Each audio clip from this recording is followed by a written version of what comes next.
Hi there, BookTube! My name is Cristina and today I'm here with the second episode, let's say, of my very short kinda guide series for readers who are approaching a new language and who are willing to learn how to read in a different language. If you're interested in checking out my very first episode, then I will leave a link down below. And if you've already watched it, then welcome back. I'm so glad that you're following me in this kind of a small and short adventure. And today we're talking about knowing your level. And by level, I mean the level of your abilities and your skills in a language. As you know, all of the languages usually have a certificate that you may require if you're good enough in a language, and in order to get that certificate you need to prove to a commission or whatever, you just need to prove that you own your speaking and reading and writing skills, and of course listening too. So why is it important to know your level if you're approaching a new language as a new reading language? Well, because if you pick something too difficult, then it's likely for you to get discouraged very quickly. And if you pick something that's too easy, then there is no challenge for you, and you will get to think that maybe you're too good in a language and you will just overestimate yourself. So you need to figure out what your actual level is, and you just need to be honest with yourself. Nobody else will judge you in this case, it's your reading experience. So you just need to focus on what's your level, honestly decide it, and then from that point start and try to find the most suitable kind of read for you. How it may help you actually when you're starting to read in a new language? Well, you need to know that a lot of languages are very widely known in the world, and so there are some specific parts and some specific parts of literature in a language that are focused on different levels of learners and readers.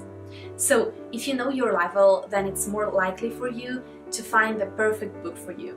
Since, for example, if you're learning English, then you may find books that are already targeted for a specific learning level of a student. So usually you will find a beginner level, a scholastic level, and then a pro mother tongue, let's say, level. So the beginner level, of course, is an introductory level, and the language usually is very easy. There are a lot of explanations and a lot of details and just explanations about grammar and the meaning of the words and so on. And that is meant to just to make you make acquaintance with the book and the language, and just to make you face for the first time a new language in a book. Then there is the scholastic level, and the scholastic level is meant for students. So when you are already a little bit familiar with the book and you're in that kind of an intermediate kind of level, then the scholastic book may be very useful because it still has some explanations, but not as much as the beginner's level, and it just becomes more of a challenge for you, but it still may has that kind of help that you may need from a book in a different foreign language. And then the third, of course, is the pro level. So they are just normal books that you may find in a library, in a bookstore, in a bookshop, wherever.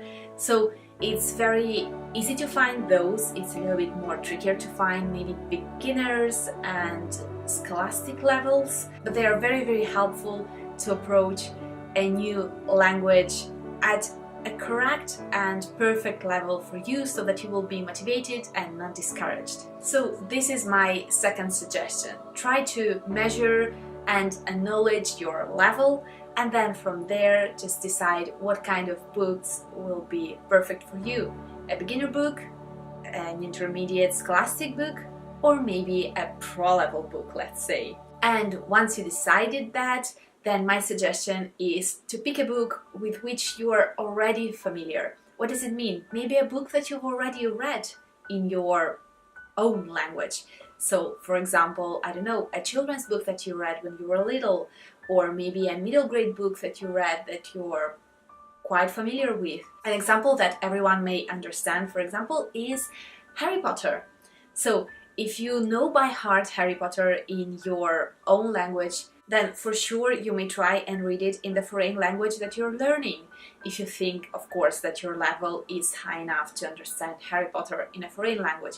But this is the idea, to get a book with which you're quite familiar and to try and read it in a foreign language in order to have like kind of a way to compare your progresses and just to see how much you understand of that kind of story. So this is my suggestion for the second episode. I hope that you enjoyed it, and I will meet you in the third one.